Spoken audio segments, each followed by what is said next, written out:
வணக்கம் உறவுகளை, நான் உங்கள் எழுத்தாளன் கா பிரபு தமிழன் பேசுகிறேன். இந்த வீடியோல நம்ம பார்க்க போற தலைப்பு பாத்தீங்கன்னா எழுத்தோலை. இது என்ன சார், வரலாற்று சம்பந்தமா இப்ப கொஞ்சம் இந்த குடவோலை எல்லாம் வந்துட்டு இப்ப எழுத்தோலைக்கு வந்திருக்கிறோம், இது வந்து வரலாறா, இதுல இருந்து என்ன செய்திகள் கிடைக்கும்? நிச்சயம் இது ஒரு வரலாறு தாங்க. நம்மளோட ஓலைச்சுவடிகளே ஒரு மாபெரும் வரலாறு கொண்டுள்ளது. இதனுடைய வரலாற்று செய்திகளை வந்துட்டு இதனுடைய இறுதியில நான் கொடுக்குறேன். மிகப்பெரிய ஒரு செய்தி, நம் தமிழ் இனத்திற்கு நடந்த ஒரு எப்படி சொல்லலாம்னா, நம் தமிழ் இனத்துக்கு நடந்த ஒரு மிகப்பெரிய துரோகம்னு சொல்லலாம். அவ்வளவு பெரிய செய்தி அது. கடைசியா வரும், கண்டிப்பா அந்த வீடியோ பாருங்க ஃபுல்லா.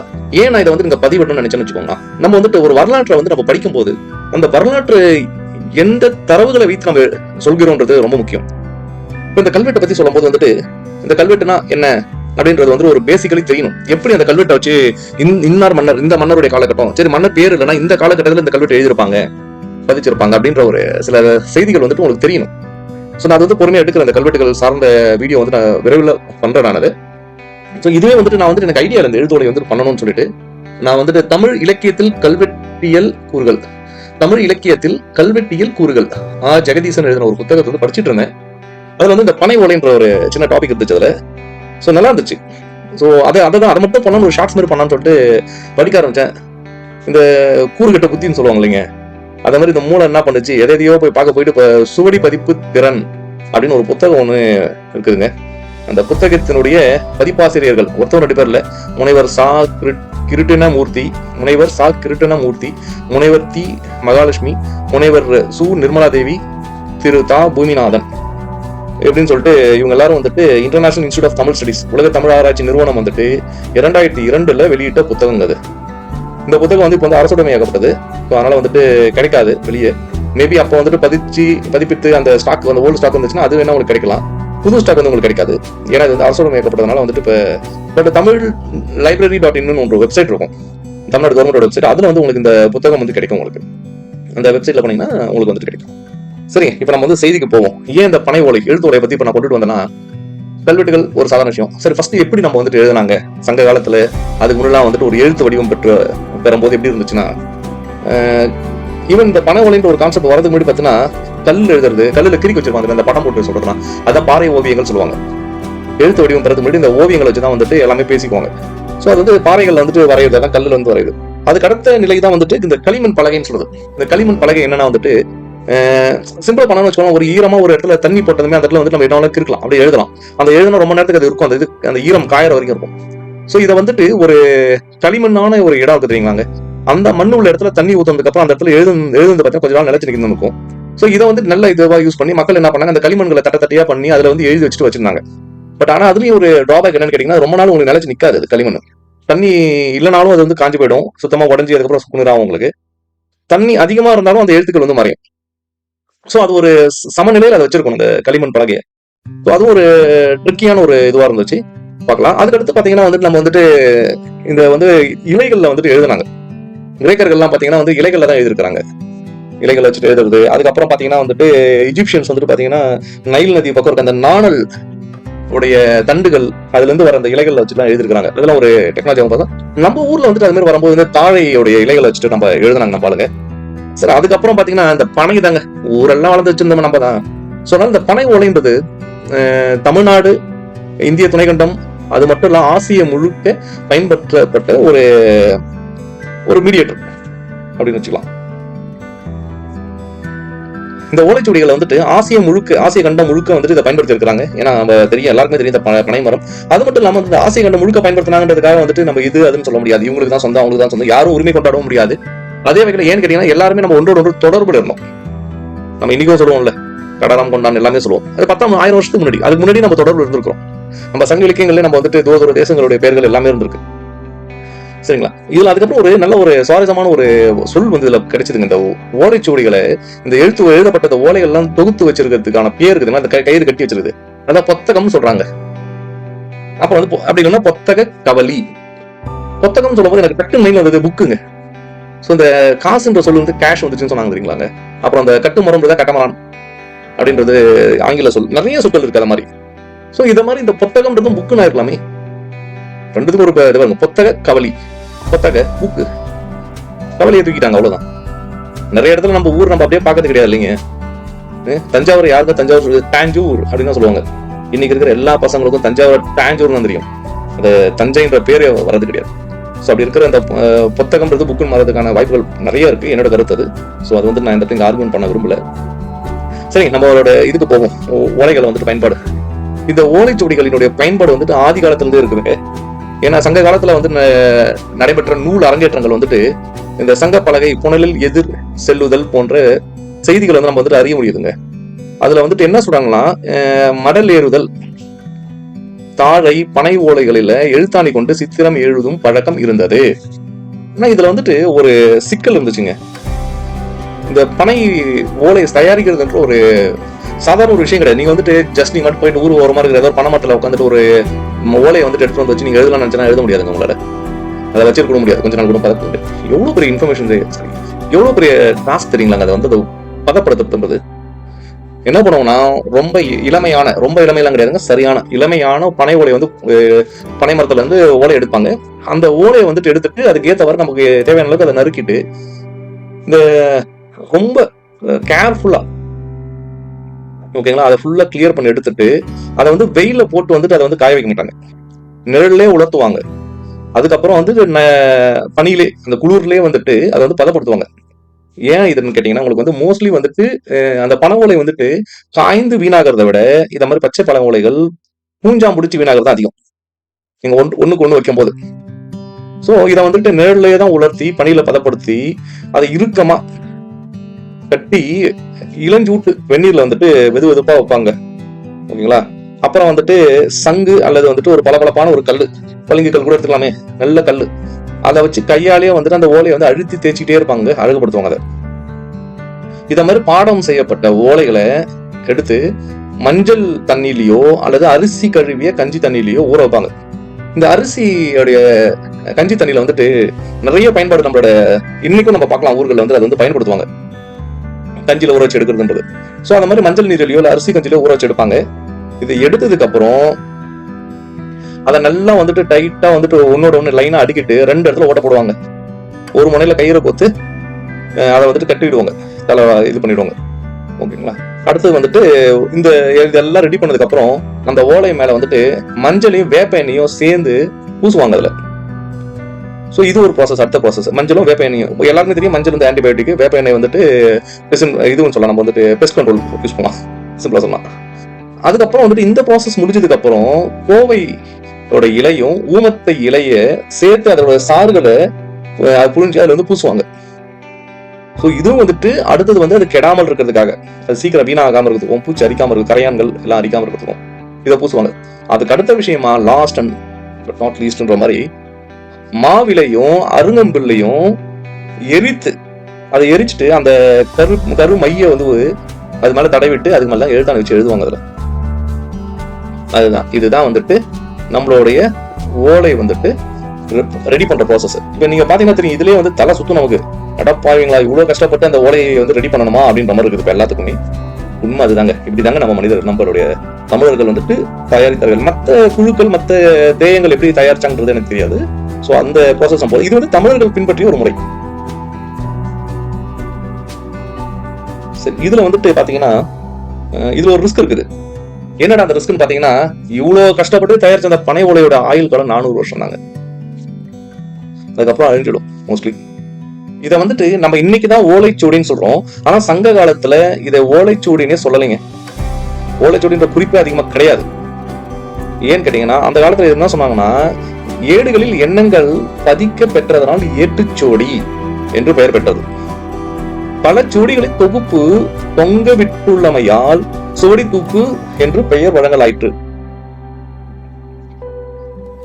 ஓலைகளில் எழுதி வைத்து பாதுகாக்க பெற்றமையால் முடங்கல் என்றும் பெயர் பெற்றது. ஆயினும் தூக்கு, முடங்கல் என்ற சொல்லாட்சிகள் பழந்தமிழ் இலக்கியங்களில் வந்தாலும் நேரடியாக ஓலைச்சுவடிகளை குறிப்பன அல்ல. சோ இந்த மாதிரி ஒரு சில விஷயங்கள் இருக்குதுங்க. நம்ம ஓலைச்சுவடிகள் நம்ம நீங்க சொல்றோம், பட் அன்னைக்கு அந்த காலத்துல வந்து தூக்கு, சோடி தூக்கு, முடங்கல் இந்த மாதிரி எழுத்துக்கள்லாம் வந்துட்டு பயன்படுத்திருக்காங்க. சரி, இந்த ஓலைச்சுவடி வந்துட்டு இன்னைக்கு வந்துட்டு இருக்கும்போது நம்ம வந்து அது கிடைக்கிறதுலாம் ஈஸியா படிக்க முடியுமா அப்படின்னு கேட்டீங்கன்னா, அது நிஜமா ரொம்ப கஷ்டங்க. ஏன்னு கேட்டோம்னா, இதுக்கு நம்ம வரலாற்று ஆய்வாளர்கள் என்ன சொல்றாங்கன்னா, இந்த ஓலைச்சுவடிகள் பாத்தீங்கன்னா வந்துட்டு தமிழ்நாட்டுல வந்து நிறைய விஷயம் மாறி இருக்குது. ஏன் மாறி இருக்குன்னா, தமிழகத்துல வந்துட்டு முன்பு இந்த சங்க காலத்துல வந்து தமிழ் மன்னர்கள் தான் ஆட்சி செய்தாங்க. இந்த களப்பிரர் ஆட்சி நடத்திய போது வந்து பாத்தீங்கன்னா நம்ம இலக்கிய வளம் குன்றிடுச்சுங்க. அதுக்கப்புறம் பல்லவர்கள் வந்தது பிறகும் சோழ பேரரசுகள் இவங்க 2 பேரும் கொஞ்சம் நிலையான ஆட்சி பெற்றதுனால கொஞ்சம் தமிழ் வந்துட்டு நல்லா செழிச்சிருந்துன்னு சொல்லலாம். பல்லவர் காலத்துல வந்துட்டு செழிச்சதுன்னு சொல்ல முடியாது. ஏன்னா வந்துட்டு பல்லவர்கள் காலத்துல வந்துட்டு தமிழனுடைய வளர்ச்சி வந்துட்டு ஓரளவுக்கு இருந்துச்சு. ஏன்னா அந்த டைம் வந்துட்டு நீங்க நல்லா யோசிச்சு பாத்தீங்கன்னா களப்பிரர்கள் வந்துட்டு 8ஆம் நூற்றாண்டு வரைக்கும் இருக்கதான் செய்யறாங்க. அதுக்கப்புறம் தான் அவங்களை அழிச்சிட்டு தான் வந்துட்டு வராங்க. சோ அவங்க அழிந்த சில நூற்றாண்டுகள் பாத்தீங்கன்னா பாண்டிய பல்லவர்களுடைய போரியல் தான் அதிகமா இருக்குது. யார் ஆளுமை எடுக்கிறதுன்ற மாதிரி தான். சோ அதுல வந்து தமிழ் வளர்ந்ததுன்றது வந்துட்டு ரொம்ப ஒரு கேள்விக்குறியான ஒரு விஷயமா இருந்துச்சு. இந்த டைம்ல என்னன்னு பாத்தீங்கன்னா உங்களுக்கு இந்த வைதிக மதங்கள் இன்னைக்கு இருக்கிற இந்து மதம் வந்துட்டு 2த்துக்கும் நடுவுல சிக்கிட்டு ஆரியர்கள் வந்துட்டு நல்லா யூஸ் பண்ணிக்கிட்டாங்க. அதை யூஸ் பண்ணிக்கிட்டு அவங்க வந்து இந்த வைதிக மதத்தை வந்து ரொம்ப கொண்டு வந்தாங்க உள்ளார. அதுக்கப்புறம் வந்துட்டு சரி ஓகே அவங்க எதிர்க்கலாம்னு பார்த்தாலும் முடியல. ஏன்னா பல்லவர்கள் வந்து வைதிகத்தை வந்து ரொம்ப ஆதரிச்சார்கள். அதே நேரத்தில் பாண்டியர்கள் அதை ஆதரிக்கல ஆரம்ப கட்டத்துல. பிற்காலத்துல வந்து வேற வழி இல்லாம, ஏன்னா அவங்களோட பாப்புலேஷன் இன்க்ரீஸ் ஆயிடுச்சு, அவங்களோட அதிகாரங்கள் கொஞ்சம் செல்லுபடி ஆகிற சுச்சுவேஷன் வந்துருச்சு. சோ வேற வழி இல்லாம ஒரு சில இடத்துல வந்துட்டு ஆதரிச்சுன்னு சொல்லக்கூடாது, அதை அனுசரிச்சு போயிட்டாங்க அப்படிதான் சொல்லணும். சோ இப்போ வந்துட்டு பாத்தீங்கன்னா இந்த களப்பிரர் ஆட்சி காலத்துல வந்து தமிழ் வந்துட்டு கொஞ்சம் தோய்ந்ததுன்னு சொல்லலாம். அதுக்கப்புறம் பல்லவர்கள் காலத்துல வந்துட்டு பெரிய அளவுல ஒன்றும் வரல. இப்படி இருந்தாலும் பல்லவர்கள் காலத்துல தமிழ் வந்து பயன்படுத்தப்படுது அவங்களோட கல்வெட்டுகள் எல்லாத்தையும். அதன் பிறகு அந்த சோழர் ஆட்சியில வந்துட்டு பிற்கால சோழர்களுடைய ஆட்சி வந்து நிலையானதா இருந்ததுனால ஒரு 12ஆம் நூற்றாண்டு 13ஆம் நூற்றாண்டு வரைக்கும் வந்துட்டு தமிழ் வந்துட்டு அதனோட உச்சத்தை அடைஞ்சது சொல்லலாம் நம்ம. அதுக்கப்புறம் வந்து விசயநகர பேரரசால வந்துட்டு தமிழ் சுத்தமா அழிஞ்சது. சரி, அவங்களாலதான் தமிழ் மதமும் அழிந்ததுன்னு பார்த்தோம்னா அதுக்கடுத்து வந்து முஸ்லிம்களின் படையெடுப்புகள் வந்துட்டு ஒன்னும் தமிழை வந்துட்டு சுத்தமா வந்துட்டு தாழ்நிலைக்கு கொண்டு போச்சு. அதுக்கப்புறம் ஐரோப்பியர்களுடைய வருகையும் ஆங்கிலேயர்களுடைய வருகையும் பாத்தீங்கன்னா தமிழ் வந்து ஒரு பெரும் பொருட்டாவே இல்லை. ஏன்னு கேட்டீங்கன்னா அதுக்கப்புறம் விசயநகர ஆட்சி வந்ததுமே வந்துட்டு உங்களுக்கு வந்துட்டு எல்லாமே வந்துட்டு தெலுங்குல தான் இருந்துச்சு. வீரபாண்டிய கட்டபொம்மன் நம்ம சொல்லிக்கலாம். ஆனா வீரபாண்டிய கட்டபொம்மும் நாயக்கன் யாருமே சொல்லல. அவர் தெலுங்கு தான் வந்துட்டு பயன்படுத்தாது, தமிழை பயன்படுத்தல வரும். இந்த விஷயத்தையும் கொஞ்சம் யோசிச்சு பாத்தீங்கன்னா தெரியும் நம்ம வரலாறுகள். சோ ஏன் இவ்வளவு விஷயங்களை நான் சொல்லணும், இந்த ஒரு ஓலைச்சுவடிக்கு இதுக்கு என்ன சம்பந்தம் கேட்டீங்கன்னா சம்பந்தம் இருக்குதுங்க. ஏன்னா இன்னைக்கு நம்ம கையில் இருக்க எல்லா ஓலைச்சுவடிகளும் 16ஆம் நூற்றாண்டுல இருந்து எழுதப்பட்ட ஓலைச்சுவடிகள் தான். மேபி மேக்ஸிமம் 15th century ஏதாவது கையில் இருக்கலாம். ஏன்னா இந்த ஆய்வுகள்லாம் 19ஆம் நூற்றாண்டு ஆரம்பிச்சது 100 வருஷத்துக்கு முன்னாடி. சோ அதனால 16ஆம் நூற்றாண்டு 15ஆம் நூற்றாண்டோட ஓலைச்சுவடிகள் சில வந்து நம்ம கையில இருந்திருக்கலாம். சரி, இப்ப இதுல என்ன டிஃபிகல்ட்டின்னு பாத்தீங்கன்னா இந்த ஓலைச்சுவடிகள் வந்துட்டு அந்த டைம்ல எல்லாம் பாத்தீங்கன்னா வந்துட்டு இதை வந்துட்டு ஒரு வாட்டி இந்த ஜெராக்ஸ் எடுக்கிற மாதிரி பண்ணுவாங்க. இந்த ஓலைச்சுவடி ஜெராக்ஸ் எடுப்பாங்க, அதுக்கு வந்துட்டு ஒரு துறையை வச்சிருந்தாங்க அந்த டைம்ல. இந்த பிரதி எடுப்பது பேப்பர்ஸ் தான் வந்து உங்களுக்கு வந்து வெளியே போகும். இன்னைக்கு மிஷின்ஸ் இருந்துச்சு. அப்பெல்லாம் என்ன பண்ணாங்கன்னு கேட்டீங்கன்னா மூல ஓலைன்னு சொல்லுவாங்க. அதுதான் மெயின் கண்டென்ட். அது வந்துட்டு எப்பயுமே ஒரு கருவூலத்திலயோ ஒரு சேஃபான இடத்துல இருக்கும் உங்களுக்கு. அதோட பிரதிகள் தான் வந்துட்டு வெளியே போகும். இந்த பிரதிகள் வந்துட்டு வெளியே போகும்போது நிறைய மாற்றங்களை சந்திக்குங்க. என்னன்னு கேட்டீங்கன்னா அந்த மூல ஓலையை வந்துட்டு ஒருத்தர் படிப்பாரு, அதை வச்சு ஒருத்தவங்க எழுதுவாங்க. மத்தவங்க எல்லாருமே முன்னாடி வந்து ஒரு 10 பேர் 15 பேர் 20 பேர் கூட உட்காந்துருப்பான்னு வச்சுக்கோங்க. இவர் வந்து படிக்கிறத வச்சு அதை எழுதுவாங்க. இதுல ஒரு நிறைய பிழை என்ன சொல்றாங்கன்னா நம்ம வரலாற்று ஆய்வாளர்கள், இப்ப நம்ம வட தமிழகத்துக்கும் வந்துட்டு தென் தமிழகத்துக்கும் நிறைய சொற்கள் வந்து நிறைய குளறுபடி பார்க்கலாம். குளறுபடின்னு சொல்லக்கூடாது, அது ஒரு உச்சரிப்பு முறை. என்ன அந்த உச்சரிப்பு முறை நம்ம பார்த்தோம்னு வச்சுக்கோங்களேன். இந்த ரகரம் வந்துட்டு தெற்க போனீங்கன்னா லகரம் தான் சொல்லுவாங்க. நம்ம இந்த உச்சரிப்பு வந்துட்டு தமிழ்நாட்டுல வந்துட்டு மாறுங்க. சோழ நாட்டார் ஒரு பக்கம் ஒரு மாதிரி பேசுவாங்க, கொங்கு நாட்டார் ஒரு பக்கம் பேசுவாங்க, பாண்டிய நாட்டார் ஒரு பக்கம் பேசுவாங்க. இப்ப ஈஸியா நம்ம சொல்லணும்னு வச்சுக்கோங்க, தென்பாண்டி நாட்டார் அவங்க எல்லாம் பாத்தீங்கன்னா ரகரத்து வந்து லகரம் தான் சொல்லுவாங்க, ரா வராது, லகரம். நிறைய வந்துட்டு தெற்கால் கிட்ட பேசுனீங்கன்னா நிறையன்றதுக்காக நான் வந்து எல்லாருமே குறிப்பா சொல்லலைங்க. பொதுவியலா நீங்க வந்து ஒரு இடத்துல போய் பேசும்போது வந்து ரகரத்தை லகரம் தான் லாதான் யூஸ் பண்ணுவாங்க அவங்க. ரகரம் பெரிய ரா இருக்குதுங்களா, ரகர, அதை வந்து ரகர அப்படின்னு சொல்லுவாங்க. ராகர சொல்ல மாட்டாங்க, ரகரம். அப்புறம் நகர, நகர் நகர்னு தான் சொல்லுவாங்க. ரெண்டு சொல்லி நான் போங்க நகர. சோ இந்த மாதிரி வந்துட்டு ஒலி சத்தம் உங்களுக்கு. இப்ப ஒருத்தர் வந்துட்டு இப்ப சொல்றாரு வச்சுக்கோங்க, தமிழ் சொல்ல தமிழ் அப்படின்னு சொல்லிடுவாங்க அவங்க. ஏன்னா அவங்களுக்கு அந்த ரா வராது. இத மாதிரி நிறைய எழுத்துக்கள் வந்துட்டு இந்த ஒருத்தர் படிச்சு அதை கேட்டு அவங்க உள்வாங்கி அவங்க எழுதுவாங்க. சோ இந்த மாதிரி வந்துட்டு நம்ம பதிப்பிடும் போது நிறைய வந்து அர்த்தங்களே வந்துட்டு பிழைகள் வந்துட்டு நிறைய வந்திருக்குன்னு சொல்லிட்டு நம்ம ஆய்வாளர்கள் சொல்லியிருக்காங்க. இந்த நான் சொல்றது வந்துட்டு இப்ப தென்பாண்டி நாட்டாருடைய சொற்கள் பேசுவது வந்து இப்படி இருக்கு நான் சொன்னதுக்கு வந்துட்டு காரணம் வந்து இது வந்து நான் சொல்லல. இது வந்துட்டு சுவடி பயிற்சியும் பதிப்பு நுட்பங்களும் சொல்லிட்டு 193வது பக்கத்துல இருக்கு. சோ அது ஏன்னா நான் அதை ஃபேஸ் பண்ணிருக்கேன். நான் இங்க இருக்கேன், என் கூட ஃப்ரெண்ட்ஸ் இருக்காங்க, அவங்களும் இதுதான் ரகரம் யூஸ் பண்ணுவாங்க. லகரம் தான் சொல்லுவாங்க. ரகர வராது, ரகர நகர நகர நகர நகர. சோ இப்படிதான் வந்துட்டு வரும் அவங்களுக்கு. ஸோ இதை மாதிரி வந்துட்டு ஒரு படிநிலை வந்து எடுத்துட்டு இருப்பாங்க.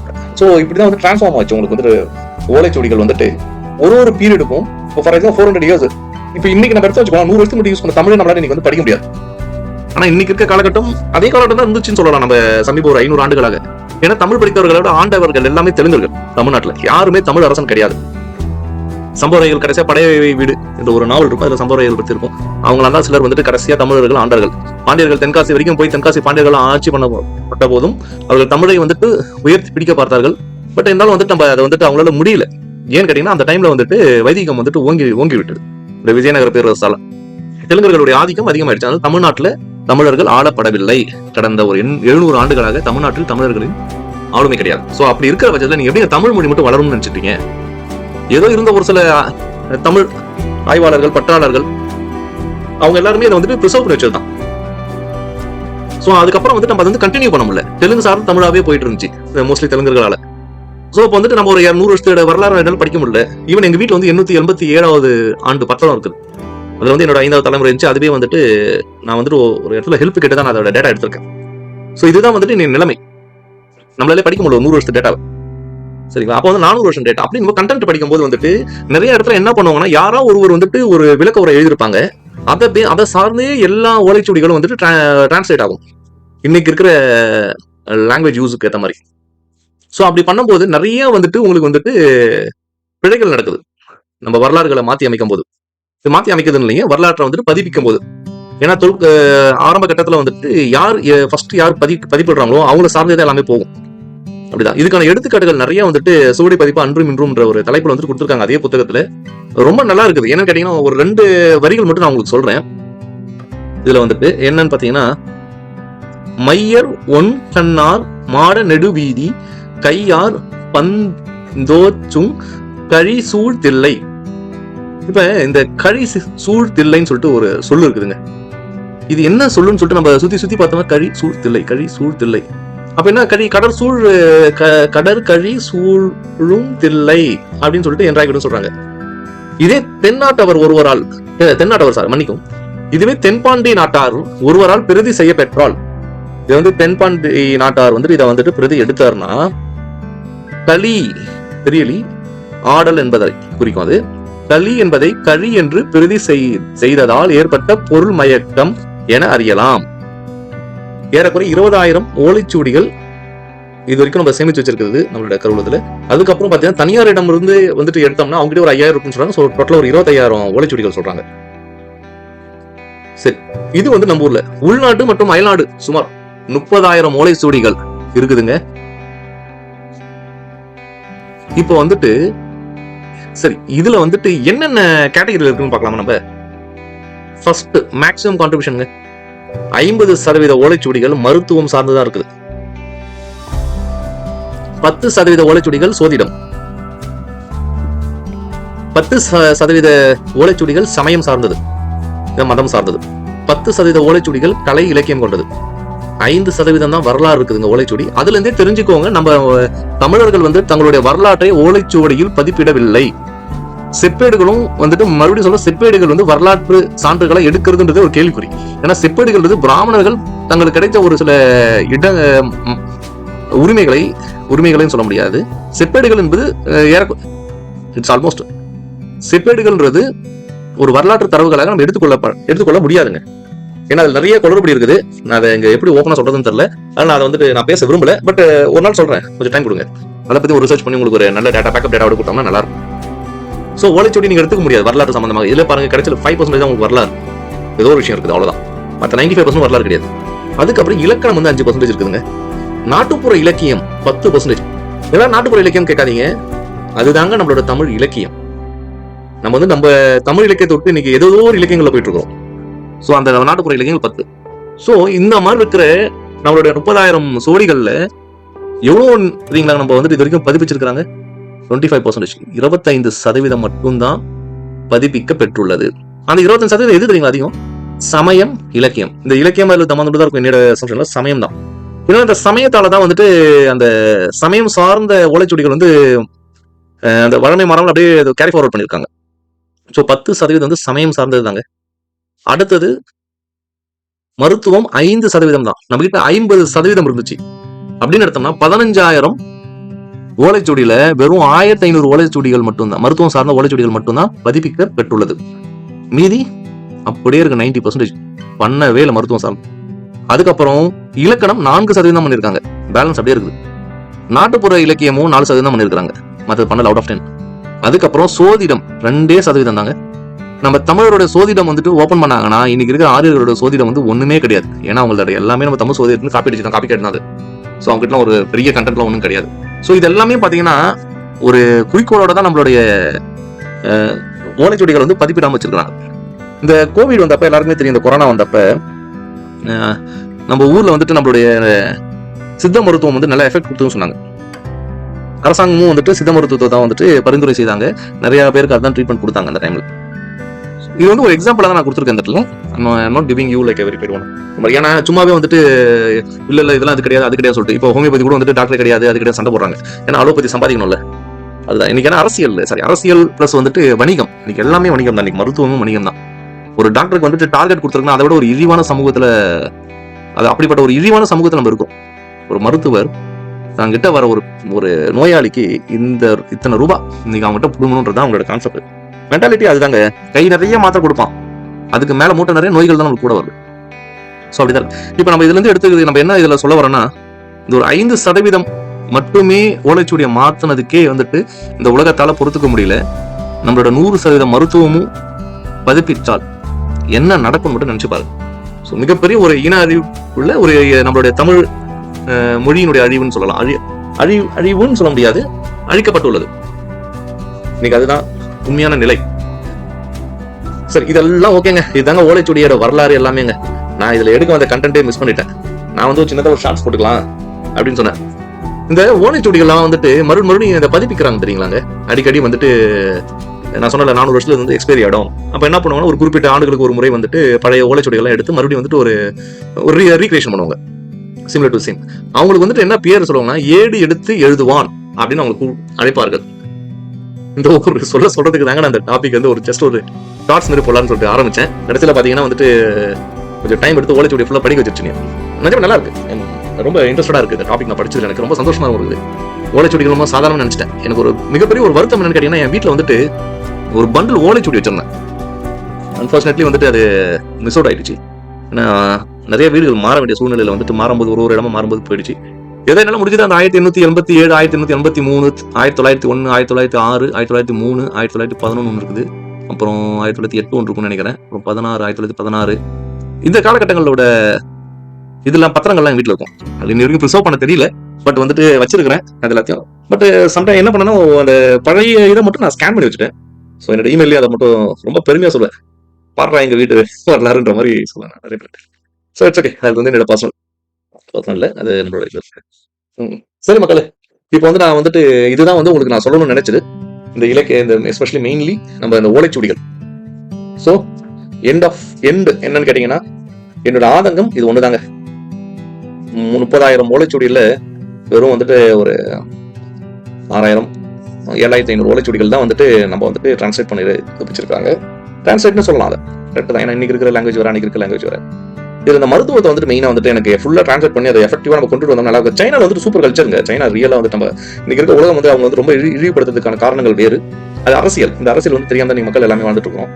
ஓகேங்களா? சைனால பாத்தீங்கன்னா ஒருத்தர் வந்து ஹாஸ்பிட்டல் அட்மிட் பண்ணீங்கன்னா அந்த பேஷண்ட் கிட்ட அந்த டாக்டர்ஸ் அந்த ஹாஸ்பிட்டல் மேனேஜ்மெண்ட் கேட்கும், உங்களுக்கு வந்து சைனீஸ் மெடிசன் வேணுமா, ஹோமியோபதி வேணுமா, இல்ல அலோபதி வேணுமா. அவங்க டிசைட் பண்றது தான் அவங்களுக்கு ட்ரீட்மெண்ட் கொடுப்பாங்க.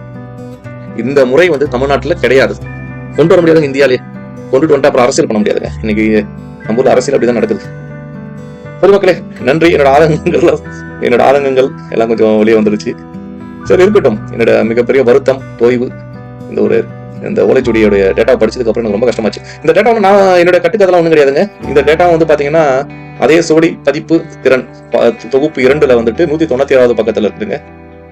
இது கவர்மெண்டோட வெப்சைட்ல உங்களுக்கு கிடைக்கும். நீங்க எங்கடா போய் எடுக்கிறது இது பண்றதுலாம் சொல்லாதீங்க. நீங்க எல்லாமே அங்க இருக்குது உங்களுக்கு கண்டென்ட். ஓகேங்களா? சரி, இதுதாங்க. ரொம்ப நன்றி, மிகவும் நன்றி மக்களே. லைக் பண்ணுங்க, சப்ஸ்கிரைப் பண்ணுங்க. நன்றிகள்.